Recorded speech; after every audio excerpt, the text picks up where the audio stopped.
One of the problems with doing your own bit of camera work is you can't quite tell whether you're in shot, but never mind. Here I am, Great and Glorious, Simply Famous Monday, Nick Dutch, back again one more time.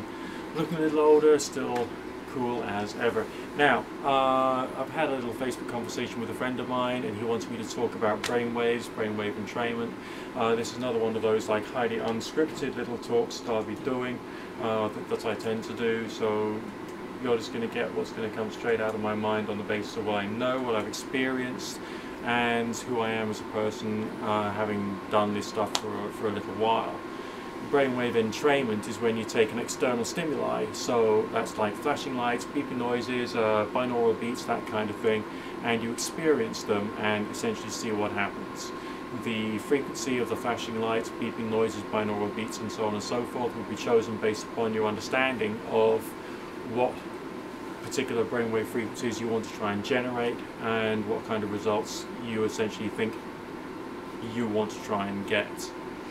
The brainwave frequencies are going to be roughly categorized in terms of gamma, beta, alpha, theta, and delta in a descending order, gamma being the fastest, delta being the slowest, and they all have various different properties.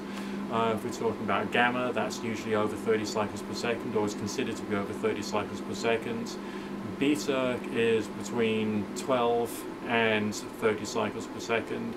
Alpha is between 8 and 12 cycles per second. These are very rough, approximate, ranges, okay?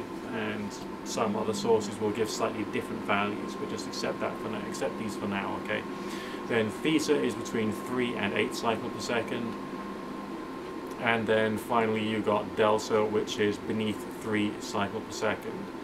The state of delta waves is a state of very, very deep sleep. The state of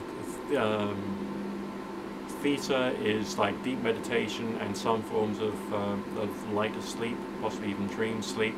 Alpha is a very calm, almost mentally vacuous state to be, and if you experience a lot of alpha, you'll be very calm, tranquil, and your mind will be quite empty, which is quite good fun. And beta is very excited, very rapid. So in the days when I used to do a lot of partying, I used to like go down nightclubs and that sort of thing, I'd experience, I'd give myself like an hour's worth of a cocktail of beta rhythms with a little bit of alpha rhythm thrown in, just to to add to the mix, so I wouldn't tire my brain out too much. And after this 1 hour session, I'd then feel, wow, I'd feel pretty excited, and I'd go out and basically be a bit more buzzy than I would be naturally. So that these things can work, in inverted commas, depending upon the individual. Obviously, don't use brainwave entrainment if you have a cardiac problem, or if you suffer from epilepsy or another form of seizure complaint, because otherwise it can mess you right up, basically. That's just something you have to bear in mind. The science of brainwave entrainment is about 70 years old, roughly speaking. I think it's 70 years old, approximately.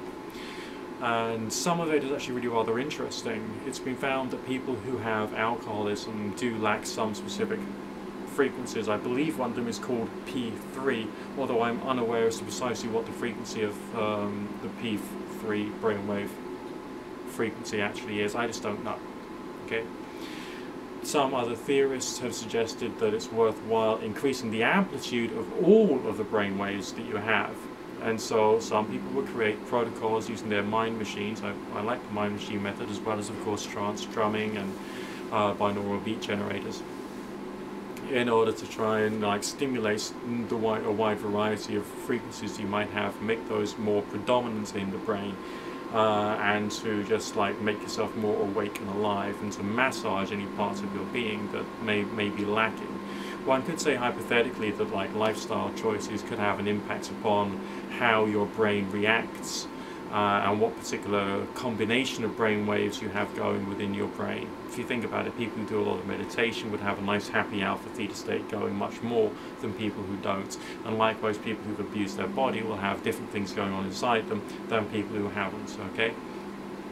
One thing I personally have noticed with brainwave entrainment is that when I'm not well, my brain doesn't seem to react as well to the entrainment. It doesn't absorb it all that well, or take it on board, and I don't get the benefits of it.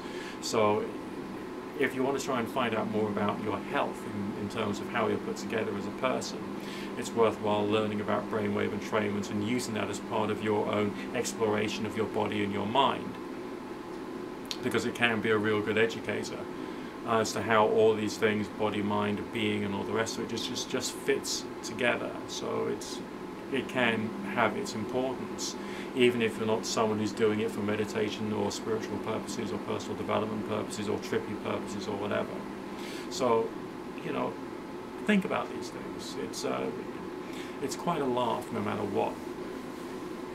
Okay, what's the low budget way of doing this kind of thing? There's a bit of software called Gnaural, Gnaural, and I've made some entrainments on that before, and that uses binaural beats, so you have to use headphones, because binaural beats work only through headphones. Okay, you can't do it just through speakers.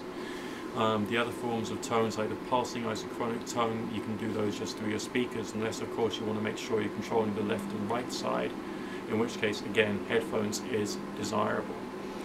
If you want to go slightly more upmarket than that, then there's the software by Transparent Corporation called Neuroprogrammer, and that is fantastic.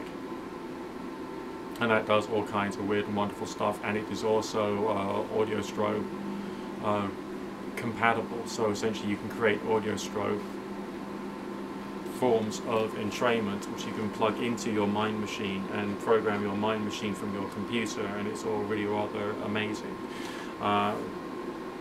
Okay, and of course there's a wide variety of good quality mind machines out there on the market itself. But you don't really need to do all that. You could just be somebody who does mindfulness meditation or mantra meditation in order to try and control and influence your brain waves, but that requires work. If you use a machine, you can then train your brain into that frequency and then get back into that frequency yourself through meditation.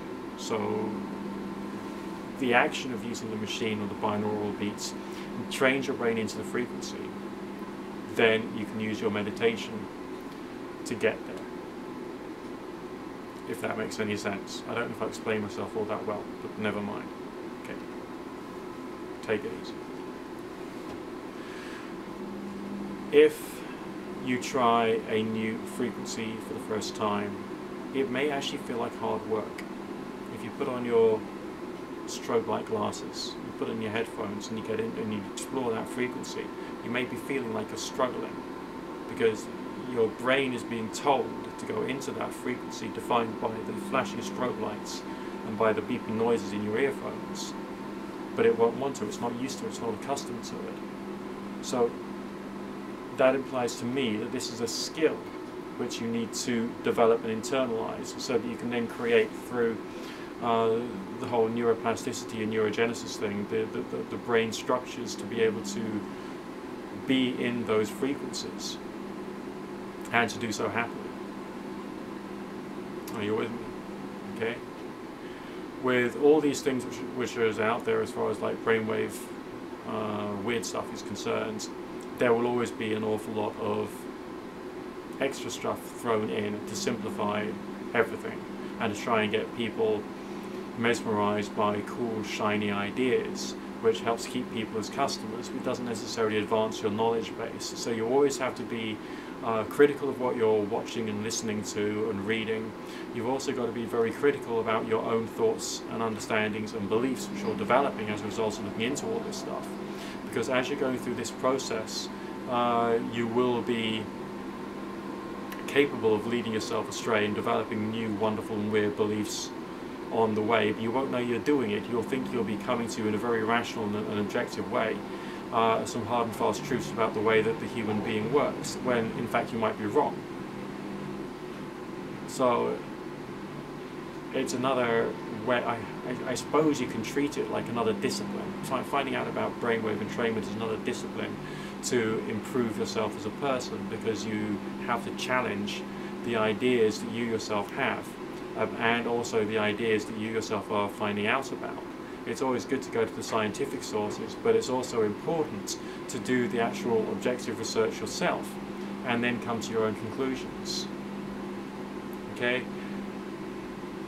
In this short video, I can't really give you too much of the science. I might later on. But for the moment, YouTube, you take it easy. Speak to you soon.